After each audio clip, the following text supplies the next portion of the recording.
ਭੂਖੈ ਭਗਤ ਨ ਕੀਜੈ, ਜਹ ਮਾਲਾ ਆਪਣੀ ਲੀਜੈ। ਥੱਲੇ ਲਿਖਿਆ ਹੋਇਆ ਹੈ, ਸੰਤ ਜੀ ਇਸ ਸ਼ਬਦ ਦੀ ਵਿਆਖਿਆ ਕਰਨ ਦੀ ਕਿਰਪਾਲਤਾ ਕਰੋ ਜੀ। ਵਿਆਖਿਆ ਦੁਬਾਰਾ ਤਸੱਲੀ ਨਹੀਂ ਹੋਣੀ ਹੈ, ਨਾ ਹੀ ਹੁੰਦੀ ਹੈ, ਨਾ ਹੀ ਕਿਸੇ ਦੀ ਹੋਈ ਹੈ। ਅਗਰ ਵਿਆਖਿਆ ਦੁਆਰਾ ਹੀ ਤਸੱਲੀ ਹੁੰਦੀ ਹੋਵੇ ਤੇ ਪੋਥੀਆਂ ਦੇ ਵਿੱਚ ਵਿਆਖਿਆ ਤੇ ਕੀਤੀ ਗਈ ਹੈ, ਸਾਰੇ ਸ਼ਬਦਾਂ ਦੀ ਵਿਆਖਿਆ ਹੈ।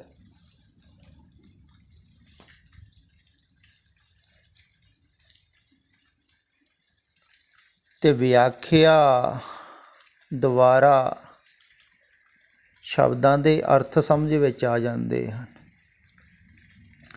ਪਰ ਕਹਿਣ ਵਾਲੇ ਦਾ ਭਾਵ ਸਮਝ ਵਿੱਚ ਨਹੀਂ ਆਉਂਦਾ ਹੈ। ਇਹੋ ਹੀ ਫਰਕ ਹੈ, ਇਹੋ ਹੀ ਫਰਕ ਮੈਂ ਤੁਹਾਨੂੰ ਸਮਝਾਉਣਾ ਚਾਹੁੰਦਾ। ਇੱਕ ਤੇ ਹੈ ਸ਼ਬਦ, ਸ਼ਬਦਾਂ ਦੇ ਅਰਥ ਸਮਝ ਲੈਣੇ, ਵਿਆਖਿਆ ਕਰ ਲੈਣੀ, ਵਿਆਖਿਆ ਸਮਝ ਲੈਣੀ। ਤੋ ਸਮਝ ਦੇ ਤਲ 'ਤੇ ਵਿਆਖਿਆ ਤੇ ਸਮਝ ਲਈ ਗਈ, ਪਰ ਉਹਦੇ ਭਾਵ ਨੂੰ ਥੋੜ੍ਹਾ ਸਮਝੇ ਤੁਸੀਂ। ਇਉਂ ਸਮਝ ਲਵੋ ਵੀ ਕਿਸੇ ਨੇ ਇੱਕ ਪ੍ਰੇਮ ਦਾ ਪ੍ਰਤੀਕ ਬਣਾਇਆ, ਸੁੰਦਰ ਮੂਰਤੀ ਬਣਾਈ, ਸੁੰਦਰ ਚਿੱਤਰ ਬਣਾਇਆ, ਜਾਂ ਕਿਸੇ ਨੇ ਕਵਿਤਾ ਲਿਖੀ ਪ੍ਰੇਮ 'ਤੇ। ਹੁਣ ਜਿਹਨੇ ਪ੍ਰੇਮ ਨਹੀਂ ਕੀਤਾ ਹੈ, ਉਹ ਕਵਿਤਾ ਦੇ ਭਾਵ ਨੂੰ ਥੋੜ੍ਹੀ ਸਮਝੇਗਾ। ਚਿੱਤਰ ਦੇਖ ਕੇ ਵੀ ਚਿੱਤਰਕਾਰ ਦੇ ਭਾਵ ਨੂੰ ਥੋੜ੍ਹੀ ਸਮਝੇਗਾ।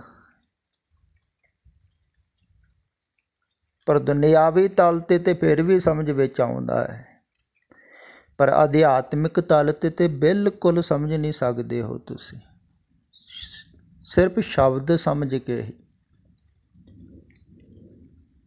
ਤੇ ਕਈ ਜਿਹੜੇ ਸਰੋਤੇ ਹਨ ਨਾ, ਉਹ ਸ਼ਬਦ ਹੀ ਸੁਣਦੇ ਹਨ ਤੇ ਸ਼ਬਦ ਹੀ ਵਿਚਾਰਦੇ ਹਨ।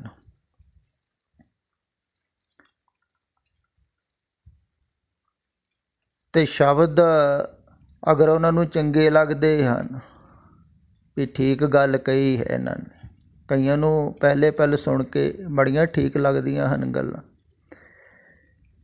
ਵੀ ਬਹੁਤ ਵਧੀਆ।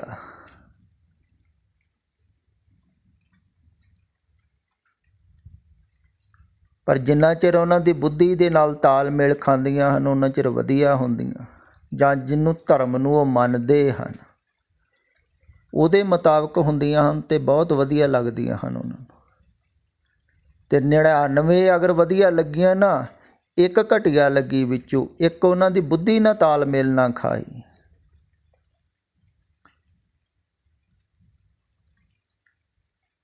ਤੇ ਉਹ ਕਹਿੰਦੇ ਹਨ ਇਹ ਬਿਲਕੁਲ ਹੀ ਗਲਤ ਹੈ। ਕਿਉਂਕਿ ਸ਼ਬਦਾਂ ਦੁਆਰਾ ਪ੍ਰਤੀਤੀ ਥੋੜ੍ਹੀ ਹੁੰਦੀ ਹੈ।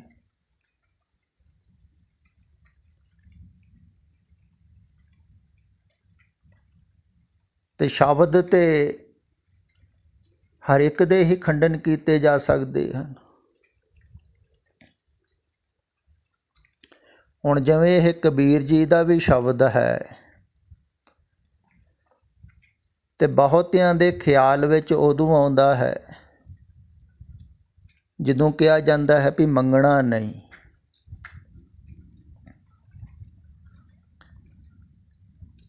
ਤੇ ਇੱਥੇ ਕਬੀਰ ਜੀ ਕਹਿ ਰਹੇ ਹਨ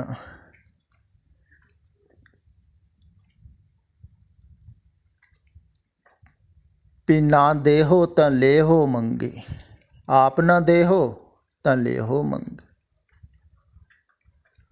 ਤੁਸੀਂ ਕਹਿੰਦੇ ਹੋ ਮੰਗਣਾ ਨਹੀਂ ਹੈ,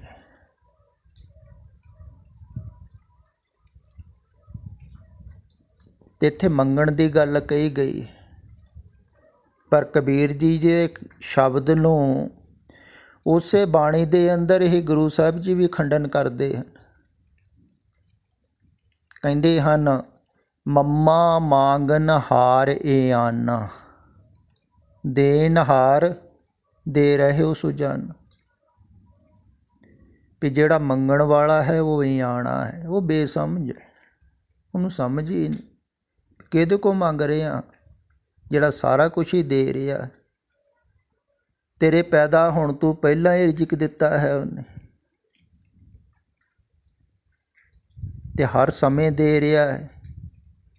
ਉਹ ਤੇ ਮਾਤਾ ਪਿਤਾ ਨੂੰ ਹੀ ਜ਼ਿਆਦਾ ਖਿਆਲ ਰੱਖਦਾ ਹੈ, ਕਿਉਂਕਿ ਤੁਹਾਡੇ ਬਹੁਤ ਨੇੜੇ ਹੈ। ਬਾਕੀ ਸਾਰੇ ਹੀ ਦੂਰ ਹਨ, ਬਲਕਿ ਸਰੀਰ ਤੋਂ ਤੇ ਦੂਰ ਹੀ ਹਨ ਨਾ, ਸਰੀਰ ਤੋਂ ਤੇ ਜੁਦਾ ਹੀ ਹਨ। ਉਹ ਸਰੀਰ ਤੋਂ ਵੀ ਜੁਦਾ ਨਹੀਂ ਹੈ, ਕਿ ਉਹਨੂੰ ਤੁਹਾਡੇ ਬਾਰੇ ਜ਼ਿਆਦਾ ਨਾ ਪਤਾ ਹੋਵੇਗਾ। ਤੇ ਮੰਗਣ ਵਾਲਾ ਇਹ ਆਣਾ ਹੈ ਬੇਸਮਝ ਹੈ। ਹੁਣ ਕਬੀਰ ਜੀ ਇੱਥੇ ਬੇਸਮਝ ਹਨ। ਤੇ ਜੋ ਵੀ ਕਿਹਾ ਜਾਂਦਾ ਹੈ ਅਧਿਆਤਮਿਕ ਤਲ 'ਤੇ ਖਿਆਲ ਵਿੱਚ ਰੱਖੋ। ਤੇ ਜਿਹੜੇ ਬੁੱਧੀ ਦੇ ਤਲ 'ਤੇ ਵਿਚਾਰਕ ਹਨ ਨਾ, ਉਹ ਖੰਡਨ ਕਰ ਦਿੰਦੇ ਹਨ, ਤੇ ਖੰਡਨ ਹੋ ਸਕਦਾ ਹੈ। ਪੁਰਾਣੇ ਸਮਿਆਂ 'ਚ ਜਿਹੜੇ ਸ਼ਾਸਤਰੀ ਸਨ, ਪੰਡਤ ਸਨ, ਉਹ ਇੱਕ ਦੂਸਰੇ ਦਾ ਖੰਡਨ ਮੰਡਨ ਹੀ ਕਰਦੇ ਰਹਿੰਦੇ ਸਨ।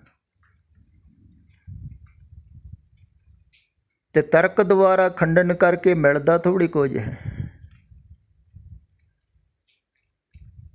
ਤੇ ਜ਼ਿਆਦਾ ਜਿਹੜੇ ਸ਼ਬਦ ਦੇ ਜਾਣਕਾਰ ਹਨ, ਸ਼ਬਦ ਪੜ੍ਹੇ ਹੋਏ ਹਨ, ਜ਼ਿਆਦਾ ਵਿਚਾਰਦੇ ਰਹਿੰਦੇ ਹਨ ਸ਼ਾਸਤਰਾਂ ਨੂੰ, ਸ਼ਬਦਾਂ ਨੂੰ, ਤਾਂ ਦੂਸਰੇ ਨੂੰ ਸਮਝਾਉਂਦੇ ਹਨ, ਦੇਖੋ ਬਾਣੀ ਦੇ ਵਿੱਚ ਤੇ ਇਉਂ ਕਿਹਾ ਹੈ, ਇਹ ਇਉਂ ਕਹਿ ਰਹੇ ਹਨ। ਤੇ ਇਹਦਾ ਕੀ ਮਤਲਬ ਹੈ ਵੀ ਬਾਣੀ ਗਲਤ ਹੈ? ਬਾਣੀ ਨੂੰ ਤਾਂ ਗਲਤ ਕਹਿ ਨਹੀਂ ਸਕਦੇ। ਬਾਬੇ ਨਾਨਕ ਦੀ ਬਾਣੀ ਲਿਖੀ ਹੋਏ ਜਾਂ ਕਬੀਰ ਜੀ ਦੀ ਲਿਖੀ ਹੋਈ, ਵੀ ਇਹੋ ਹੀ ਗਲਤ ਹੋਣਗੇ, ਕਿਉਂ ਉਹਦੇ ਨਾਲ ਮੇਲ ਨਹੀਂ ਖਾਂਦੀ ਹੈ ਗੱਲ। ਹੁਣ ਬਾਬੇ ਨਾਨਕ ਨੇ 500 ਸਾਲ ਪਹਿਲਾਂ ਗੱਲ ਕਹੀ, ਮੈਂ ਹੁਣ ਕਹਿ ਰਿਹਾ ਹਾਂ, ਤੇ ਬਹੁਤ ਸਾਰੀਆਂ ਗੱਲਾਂ ਮੇਲ ਨਹੀਂ ਖਾਣਗੀਆਂ, ਕਿਉਂਕਿ ਉਹਨਾਂ ਨੇ ਉਸ ਸਮੇਂ ਦੇ ਆਧਾਰ 'ਤੇ ਕਹੀਆਂ ਸਨ, ਉਸ ਸਮੇਂ ਦੇ ਵਿੱਚ ਕਹੀਆਂ ਸਨ, ਅਤੇ ਮੈਂ ਇਸ ਸਮੇਂ ਦੇ ਵਿੱਚ ਹਾਂ। ਬਹੁਤ ਫਰਕ ਹੈ ਉਸ ਸਮੇਂ ਦਾ ਅਤੇ ਇਸ ਸਮੇਂ ਦਾ। ਬਾਹਰ ਸੰਸਾਰ ਦਾ ਤਾਂ ਫਰਕ ਹੀ ਹੈ ਨਾ। ਅਤੇ ਸਭ ਕੁਛ ਬਦਲ ਗਿਆ ਹੈ, ਵਿਚਾਰਧਾਰਾ ਮਨੁੱਖ ਦੀ ਬਦਲ ਗਈ ਹੈ, ਸੋਚ ਬਦਲ ਗਈ ਹੈ, ਸਮਝ ਬਦਲ ਗਈ ਹੈ, ਵਿਵਹਾਰ ਬਦਲ ਗਏ ਹਨ, ਕਾਰ ਬਦਲ ਗਈ, ਸਭ ਕੁਛ ਬਦਲਿਆ ਹੋਇਆ। ਅਤੇ ਬਦਲੇ ਹੋਏ ਦੇ ਹਿਸਾਬ ਦੇ ਨਾਲ ਬੋਲਣਾ ਪਵੇਗਾ। ਹੁਣ ਕਬੀਰ ਜੀ ਉਸ ਸਮੇਂ ਜੋ ਹੋ ਰਿਹਾ ਸੀ ਉਹਨਾਂ ਦੇ ਆਸ-ਪਾਸ, ਉਹਨੂੰ ਖਿਆਲ ਵਿੱਚ ਰੱਖ ਕੇ ਬੋਲ ਰਹੇ ਸਨ। ਅਤੇ ਉਸ ਸਮੇਂ ਸਾਧੂ ਮਹਾਤਮਾ ਜ਼ਿਆਦਾ ਉਪਵਾਸ ਕਰਦੇ ਸਨ, ਵਰਤ ਰੱਖਦੇ ਸਨ। ਅਜੋਕੇ ਸਮੇਂ 'ਚ ਵੀ ਜਿਹੜੇ ਸਨਾਤਨੀ ਹਨ ਜ਼ਿਆਦਾ ਰੱਖਦੇ ਹਨ ਵਰਤ। ਅਤੇ ਜਦੋਂ ਆਦਮੀ ਵਰਤ ਰੱਖਦਾ ਹੈ ਨਾ, ਤਾਂ ਸਰੀਰ ਨੂੰ ਤਾਂ ਭੁੱਖ ਲੱਗਦੀ ਹੈ, ਅਤੇ ਸਰੀਰ ਮੰਗ ਕਰਦਾ ਹੈ ਭੋਜਨ ਦੀ।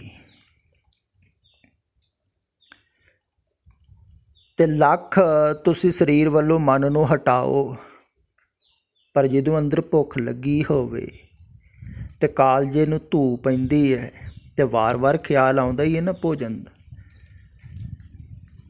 ਅਤੇ ਭਗਤੀ ਪ੍ਰਮਾਤਮਾ ਦੀ ਨਹੀਂ ਹੁੰਦੀ, ਭੋਜਨ ਦੀ ਹੁੰਦੀ। ਕਬੀਰ ਜੀ ਇਹੋ ਹੀ ਗੱਲ ਕਹਿ ਰਹੇ ਹਨ, ਭੁੱਖੇ ਭਗਤ ਨਾ ਕੀਜੈ ਯਹ ਮਾਲਾ ਆਪਣੀ ਲੀਜੈ। ਵੀ ਭੁੱਖਿਆਂ ਕੋ ਥੋੜ੍ਹੀ ਭਗਤੀ ਹੋਣੀ। ਫਿਰ ਕਿਸੇ ਨੇ ਸਵਾਲ ਇਹ ਉਠਾਇਆ ਹੋਵੇਗਾ ਵੀ ਕੀ ਇਹਦਾ ਮਤਲਬ ਵੀ ਪ੍ਰਮਾਤਮਾ ਕੋ ਮੰਗਣਾ ਚਾਹੀਦਾ ਹੈ?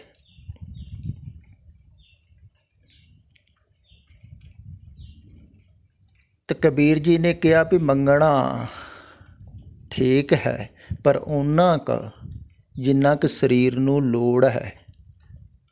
ਅਤੇ ਇਸ ਸ਼ਬਦ ਦੇ ਵਿੱਚ ਓਨਾ ਹੀ ਮੰਗਿਆ ਹੈ ਜਿੰਨਾ ਬਹੁਤ ਜ਼ਰੂਰੀ ਹੈ ਸਰੀਰ ਵਾਸਤੇ।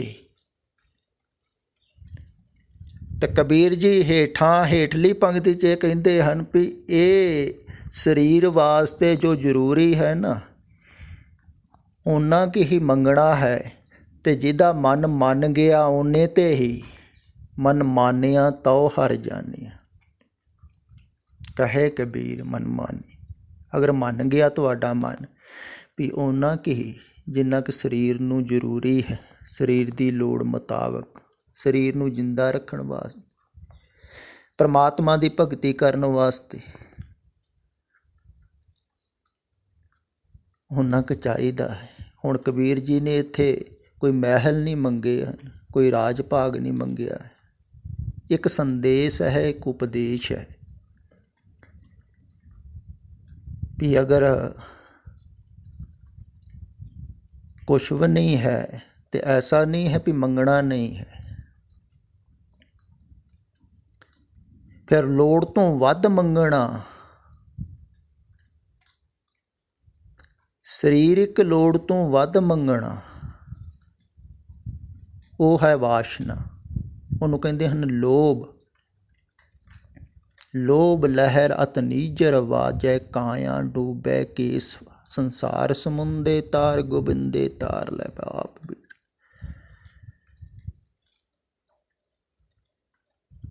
ਲੋਭ ਪੈਦਾ ਹੁੰਦਾ ਹੈ ਸਰੀਰਕ ਲੋੜ ਤੋਂ ਵੱਧ ਮੰਗਣਾ।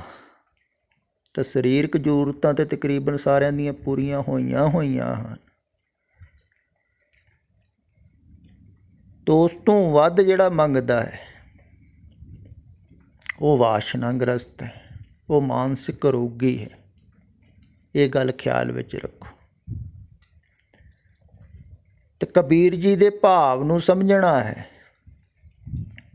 ਉਹ ਇਹ ਕਹਿ ਰਹੇ ਹਨ ਵੀ ਬਿਲਕੁਲ ਕੁਛ ਨਾ ਹੋਵੇ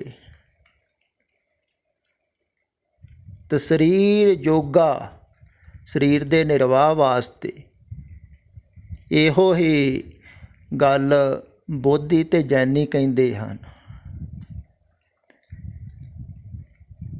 ਵੀ ਸਰੀਰ ਨੂੰ ਅਗਰ ਭੁੱਖ ਲੱਗੀ ਹੋਈ ਹੈ ਤੇ ਮੰਗ ਲਓ ਤੁਸੀਂ ਭਿਕਸ਼ਾ।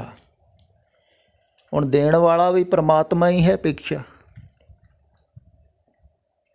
ਤੇ ਜਾ ਕੇ ਮੰਗ ਲਓ, ਪਰ ਓਨਾ ਹੀ ਮੰਗੋ ਜਿੰਨਾ ਜ਼ਰੂਰੀ ਹੈ ਸਰੀਰ ਵਾਸਤੇ, ਉਸ ਤੋਂ ਵੱਧ ਨਹੀਂ।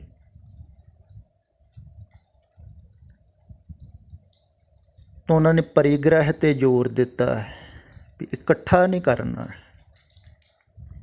ਭਾਵ ਕਿ ਜ਼ਿਆਦਾ ਮੰਗਣਾ, ਲੋੜ ਤੋਂ ਵੱਧ ਮੰਗਣਾ ਲਾਲਚ ਹੈ, ਲੋੜ ਤੋਂ ਵੱਧ ਮੰਗਣਾ ਹੀ ਵਾਸ਼ਨਾ ਹੈ, ਲੋੜ ਤੋਂ ਵੱਧ ਮੰਗਣਾ ਹੀ ਲੋਭ ਹੈ। ਫਿਰ ਤੁਸੀਂ ਮਨ ਦੇ ਤਲ 'ਤੇ ਸੰਸਾਰ ਨਾਲ ਜੁੜੋਗੇ, ਤਾਂ ਮਨ ਦੁਆਰਾ ਸੰਸਾਰ ਨਾਲ ਨਹੀਂ ਜੁੜਨਾ ਹੈ।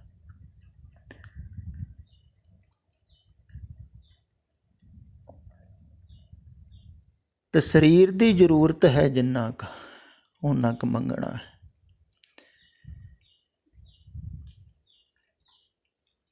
ਪਰ ਜਿਹਦੀ ਜ਼ਰੂਰਤ ਪੂਰੀ ਹੋਈ ਹੈ ਸਰੀਰਕ, ਉਹਨੂੰ ਤਾਂ ਮੰਗਣ ਦੀ ਲੋੜ ਨਹੀਂ ਹੈ। ਅਤੇ ਜਿਨ੍ਹਾਂ ਕੋਲ ਜ਼ਿਆਦਾ ਹੈ ਉਹਨਾਂ ਨੂੰ ਕਿਹਾ ਗਿਆ ਹੈ ਦਾਨ ਕਰਨਾ ਹੈ। ਸਰੀਰਕ ਜ਼ਰੂਰਤ ਤੋਂ ਅਗਰ ਜ਼ਿਆਦਾ ਹੈ ਤੁਹਾਡੇ ਕੋਲ ਤਾਂ ਤੁਸੀਂ ਦਾਨ ਕਰਨਾ, ਦੇਣਾ, ਵੰਡਣਾ ਦੂਸਰਿਆਂ ਨੂੰ ਜਿਨ੍ਹਾਂ ਕੋਲ ਹੈ ਨਹੀਂ। ਇਹੋ ਹੀ ਪੁੰਨਦਾਨ ਹੈ। ਇਹਦੇ ਤੋਂ ਪ੍ਰੇਮ ਪੈਦਾ ਹੁੰਦਾ ਹੈ, ਪ੍ਰਮਾਤਮਾ ਪ੍ਰਤੀ ਪ੍ਰੇਮ, ਕਿਉਂਕਿ ਪ੍ਰਮਾਤਮਾ ਦੇ ਹੀ ਬੰਦੇ ਹਨ ਸਭ। ਅਤੇ ਜਿਹੜਾ ਭੁੱਖਾ ਹੈ ਉਹਨੂੰ ਤੁਸੀਂ ਭੋਜਨ ਖਵਾਓਗੇ ਤਾਂ ਉਹਦੀ ਤ੍ਰਿਪਤੀ ਹੋਵੇਗੀ, ਤਾਂ ਉਹ ਸਮਝੇਗਾ ਪਰਮਾਤਮਾ ਹੀ ਮੈਨੂੰ ਭੋਜਨ ਦੇ ਰਿਹਾ ਹੈ। ਸ਼ਾਇਦ ਉਹਨੇ ਮੰਗਿਆ ਹੋਵੇ ਅਤੇ ਉਹਦੀ ਮੰਗ ਸੁਣ ਕੇ ਹੀ ਤੁਸੀਂ ਉਹਦੇ ਕੋਲ ਗਏ ਹੋ। ਪਰਮਾਤਮਾ ਹੀ ਤਾਂ ਪ੍ਰੇਰਦਾ ਹੈ, ਤਾਂ ਉਹਨੂੰ ਭੋਜਨ ਦੇ ਦਿੱਤਾ। ਉਹਨੂੰ ਭੋਜਨ ਦੀ ਲੋੜ ਸੀ। ਅਤੇ ਜਿੰਨਾ ਜ਼ਰੂਰੀ ਹੈ ਸਰੀਰ ਵਾਸਤੇ ਓਨਾ ਕੀ, ਅਤੇ ਜਿਹੜਾ ਲੋੜ ਤੋਂ ਵੱਧ, ਸਰੀਰਕ ਲੋੜ ਤੋਂ ਵੱਧ ਇਕੱਤਰ ਕਰਨਾ ਹੈ ਜਾਂ ਸੋਚਣਾ ਹੈ ਸਰੀਰਕ ਜ਼ਰੂਰਤਾਂ ਤੋਂ ਵੱਧ, ਉਹੋ ਹੀ ਵਾਸ਼ਨਾ ਹੈ, ਉਹੋ ਹੀ ਕਾਮਨਾ ਹੈ। ਅਤੇ ਇਹ ਸ਼ਬਦ ਆਰਤੀ ਦੇ ਵਿੱਚ ਪੜ੍ਹੇ ਜਾਂਦੇ ਹਨ। ਹੋਰ ਵੀ ਭਗਤਾਂ ਦੇ ਸ਼ਬਦ ਹਨ ਐਸੇ ਹੀ ਜਿਹਦੇ ਵਿੱਚ ਉਹਨਾਂ ਨੇ ਮੰਗਿਆ ਹੈ, ਅਤੇ ਇਹਨਾਂ ਸ਼ਬਦਾਂ ਨੂੰ ਸੁਣ ਕੇ ਬਹੁਤੇ ਧਾਰਮਿਕ ਲੋਕ ਮੰਗਣ ਹੀ ਲੱਗ ਪਏ ਹਨ ਧਾਰਮਿਕ ਸਥਾਨਾਂ 'ਤੇ, ਅਤੇ ਜ਼ਿਆਦਾ ਲੋਕ ਧਾਰਮਿਕ ਮੰਗ ਹੀ ਰਹੇ। ਪਰ ਦੂਸਰੀ ਗੱਲ ਵੀ ਕਹੀ ਹੈ ਨਾ ਗੁਰੂ ਸਾਹਿਬ ਜੀ ਵੀ ਮੰਮਾ ਮੰਗਨਹਾਰ ਇਹ ਆਨਾ, ਉਹ ਇਹ ਆਣਾ ਹੈ ਬੇਸਮਝ, ਕਿਉਂਕਿ ਦੇਣਹਾਰ ਦੇ ਰਹੇ ਉਸ ਜਾਨਾ, ਜਿੰਨਾ ਕੁ ਤੁਹਾਨੂੰ ਜ਼ਰੂਰਤ ਹੈ ਤੁਹਾਡੀ ਲੋੜ ਦੇ ਮੁਤਾਬਕ ਮਿਲ ਰਿਹਾ, ਮਿਲੂਗਾ ਹੀ, ਕਿਉਂਕਿ ਉਹ ਜਾਣਦਾ ਹੈ ਜੋ ਤੁਹਾਡੀ ਔਕਾਤ ਹੈ ਉਹਨਾਂ ਕੋਲ ਦਿੰਦਾ ਹੈ ਔਕਾਤ ਦੇ ਮੁਤਾਬਕ, ਅਤੇ ਦੇ ਹੀ ਰਿਹਾ ਹੈ। ਦਿੰਦਾ ਦੇ ਲੈਂਦੇ ਥਕ ਪਾਹੇ, ਕਿਹਾ ਹੈ ਲੈਣ ਵਾਲੇ ਥੱਕ ਜਾਂਦੇ, ਦੇਣ ਵਾਲਾ ਤਾਂ ਦੇ ਹੀ ਰਿਹਾ, ਤਾਂ ਉਹਨਾਂ ਕੁ ਮਿਲ ਰਿਹਾ ਹੈ ਅਤੇ ਮਿਲਦਾ ਹੀ ਰਹੇਗਾ। ਫਿਰ ਝੂਠ ਨੂੰ ਮੰਗਣਾ, ਸੰਸਾਰ ਨੂੰ ਮੰਗਣਾ, ਝੂਠਾ ਮੰਗਨ ਜੇ ਕੋਈ ਮੰਗੇ ਤਿਸ ਕੋ ਮਰਤੇ ਕਰੀ ਨਾ ਲਾਗੇ, ਕਹਿੰਦੇ ਉਹ ਮਰ ਗਏ। ਝੂਠਾ ਮੰਗਣਾ, ਝੂਠ ਨੂੰ ਮੰਗਣਾ, ਸੰਸਾਰ ਨੂੰ ਮੰਗਣਾ,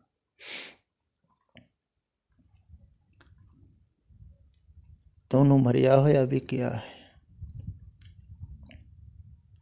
ਅਤੇ ਇਹਨਾਂ ਸ਼ਬਦਾਂ ਦੁਆਰਾ